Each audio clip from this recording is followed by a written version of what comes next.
হাদি ভাই যে স্বপ্ন দেখেছেন, তিনি যে বাংলাদেশের রাজনীতির নতুন সংস্কৃতি আমাদের কাছে দেখিয়েছেন, আমরা বিশ্বাস করি ওনার এই স্বপ্নগুলোর প্রত্যেকটি যুবক এই প্রজন্ম ধারণ করেছে এবং তারা মনে করেছে হাদি ভাইকে হত্যা করার মধ্য দিয়ে হাদি ভাইয়ের আদর্শকে ধ্বংস করে দিবে, কিন্তু তারা এটা সবচেয়ে ভুল করেছে। এবং আজকে একজন হাদি ভাইয়ের যে হত্যাকাণ্ড শহীদ করে দেওয়া হয়েছে, আজকে বাংলাদেশের লক্ষ লক্ষ যুবক আপনারা দেখছেন যে পুরো হাদি ভাইকে ওন করতেছে। হাদি ভাই একজন ব্যক্তি না, তিনি একটি চরিত্র, তিনি একটি স্বপ্ন এবং তিনি একটি জাগরণ, তিনি একটি বিপ্লব। আমরা বিশ্বাস করি এই হাদি ভাইয়ের রক্ত থেকে বাংলাদেশে হাজার হাজার লক্ষ লক্ষ হাদি তৈরি হবে এবং আলটিমেটলি বাংলাদেশকে একটি স্বাধীন সার্বভৌম রাষ্ট্র হিসেবে প্রতিষ্ঠিত করার জন্য এই প্রজন্ম কাজ করে যাবে। আপনাদের সবাইকে ধন্যবাদ।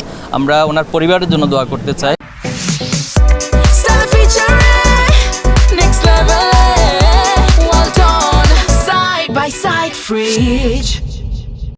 ওনার পরিবার আপনারা জানেন, ছোট্ট একটি সন্তান, মাত্র 8 মাস বয়স। আমরা তাদের জন্য দোয়া করি, আল্লাহ তাআলা তাদেরকে সবরে জামিল দান করুক। আজকে আমরা খুবই ব্যথিত, আমাদের সবাই হৃদয়গুলো খুবই ব্যথিত। আজকে শহীদ আব্দুল হাদি ভাইকে আমরা এখানে শায়িত করেছি।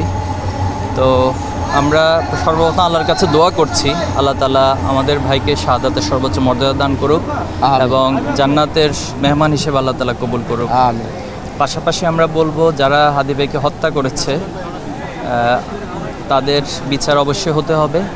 বিশেষ করে আপনারা জানেন যে হত্যাকাণ্ডের পর আজকে অনেক দিন পার হয়ে গিয়েছে, কিন্তু দুঃখজনক হলেও সত্য যে এখনো পর্যন্ত উল্লেখযোগ্য কাউকে গ্রেপ্তার করতে পারেনি এবং তারা ভারতে পালিয়ে যাওয়ার একটা নাটকীয়তা আমরা লক্ষ্য করছি। বিভিন্নজন বিভিন্ন বয়ান হাজির করছে, কিন্তু প্রশাসনের পক্ষ থেকে এখন স্পষ্ট কোনো মেসেজ দেওয়া হয়নি। এটা আমাদের জন্য দুঃখজনক। বাংলাদেশের মতো একটি স্বাধীন সার্বভৌম রাষ্ট্রে একজন হত্যাকারী দিবালোকের মতো বাংলাদেশের রাজধানীতে এভাবে গুলি করে তিনি পালিয়ে যাচ্ছেন, ওনাকে এখন পর্যন্ত গ্রেপ্তার করতে পারেনি। তো আমরা জোর দাবি জানাচ্ছি এবং পরিবারও এটি জোরভাবে দাবি জানাচ্ছে, সারা দেশের মানুষ এই দাবি জানিয়েছে যে হত্যাকারীদেরকে চিহ্নিত করে দ্রুত গ্রেপ্তার করা এবং দৃষ্টান্তমূলক শাস্তির আওতায় নিয়ে আসা।